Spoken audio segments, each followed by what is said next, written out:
Hey, Jody here with weldingtipsandtricks.com. This video is on stick welding. Basics. We're going to show what it looks like when you've got too long an arc, use too quick a travel speed, too much amperage, things like that. Then we'll show some practice beads on some scrap plate where we scribe a line and then just run a little short straight bead. Then an outside corner joint. Let's do it. This topic is about the importance of arc length and travel speed. It's important to have the correct arc length and the correct travel speed. This is an example of both kind of in scope. The arc length is less than the diameter of the electrode, and the travel speed is such that it provides a little bit of reinforcement, but it's not built up too much and not crowned up a whole lot. We'll take a look now at an arc that's too long. That's the biggest problem when you're learning, is using too long of an arc, because the rod is continually getting shorter by burning up. It's violent, it's loud, there's a lot of spatter. You know, you can actually get away with a lot in the flat position on an arc length, but you need to learn how, while you're welding in the flat position, learn how to hold a tight arc, because when you get out of position, it's very important. Let's take a look at too slow a travel speed now. I'm just creeping along here, barely even progressing. Now this is going to actually make a decent looking bead. Problem with it is it just wastes time, it wastes material, puts a lot of heat into the part, and can cause excessive distortion. The bead doesn't look that bad, but it's piled up more than it needs to be. The other extreme, and talk about travel speed that's too fast. And sometimes you want a travel speed that's fast like this. If you're welding something really thin, you want to just zip along, but normally that's too fast. It's going to provide too narrow a bead, and you can actually miss the seam that you're trying to weld. Let's take a look at using too low an amperage here. See, it's barely maintaining an arc, a very cold bead piled up, not really melting the base metal like it should. Rod's sticking. It's hard to maintain an arc. It's hard to distinguish puddle from flux and slag. Not a good looking bead. Amperage too high. This is especially a problem if you're welding out of position or on something a little thin. Now I have switched to a little bit thinner metal here just to exaggerate it. You see how far the puddle is hanging back behind the arc. It's a really super long elongated puddle, and here at the end, boom, blows right out. Using too much amperage, you can't control it. This topic is striking an arc and welding short beads. We're going to be using 6013 1/8 diameter rods at around 115 amps. Going to be welding on 1/4 inch thick material. That's roughly 6 millimeter thick material. And it's a good idea to scribe lines or draw lines with either soapstone or a silver pencil, so that you have a nice crisp line to follow, just as if it was a weld joint. Let's get ready. Strike the arc on the edge of the material just like you would strike a match.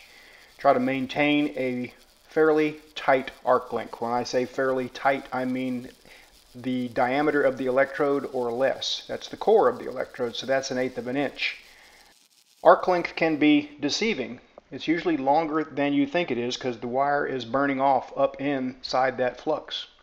We're going to reverse the direction now, go different direction. That's a good idea. You don't want to get locked in to always going left to right or right to left, because you will have to know how to go both ways.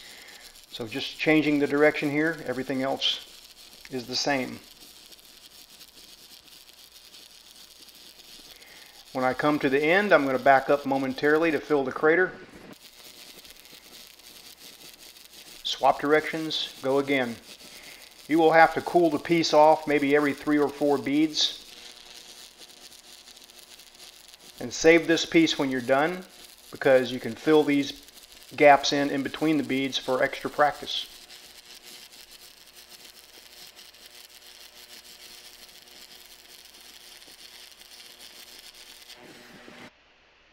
Inspect your beads.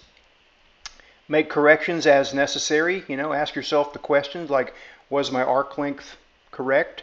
Was my travel speed okay? Was my angle of my rod okay? Make corrections, keep practicing. Let's weld that outside corner joint in 1/4 inch thick A36 material. 7014 rod this time, 1/8 inch thick. Let's talk about this little thing called the pinky thumb collapse technique. This just lets me be comfortable, not in a jam, and not get burned much. And it's what it says, pinky to thumb, and they kind of collapse as the rod feeds in. It's just an easy way for me to be comfortable.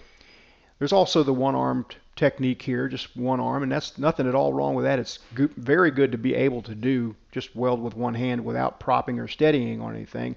It's just that sometimes you need to be a little bit more steady, at least I do. This is the way I learned, and I got burned a lot. A lot of fire went into that crease of my elbow, and I don't do this anymore. It's not nearly as comfortable as this for me. I'm just showing a technique that works for me. So I kind of long arc this rod just a little bit to start with because I'm on the low end of the amperage range for this. Like I said, around 110 amps. And I'm holding a fairly tight arc length. Let's look at that again. A little long arc just to make sure that things heat up and then tighten it up. And even though it's only about 110 amps, the toes of that weld are melting off the corners there on the outside just fine. If I go much hotter, it's going to be difficult to make this thing look very good. But I will go up maybe 10 amps here for another shot.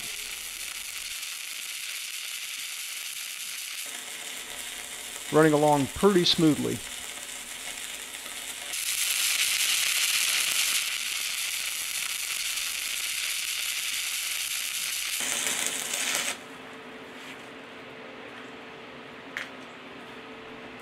All right, let's take a quick look at that pinky thumb collapse technique sped up so you can see what's happening. That both hands are just kind of collapsing on themselves, following that electrode in, and I'm relaxed. That's what I like about the technique. It's just one of many ways to hold steady. I thought I'd share it here. Hey, thanks so much for watching. I appreciate your time. I support these videos with my online store at weldmonger.com. See you next time.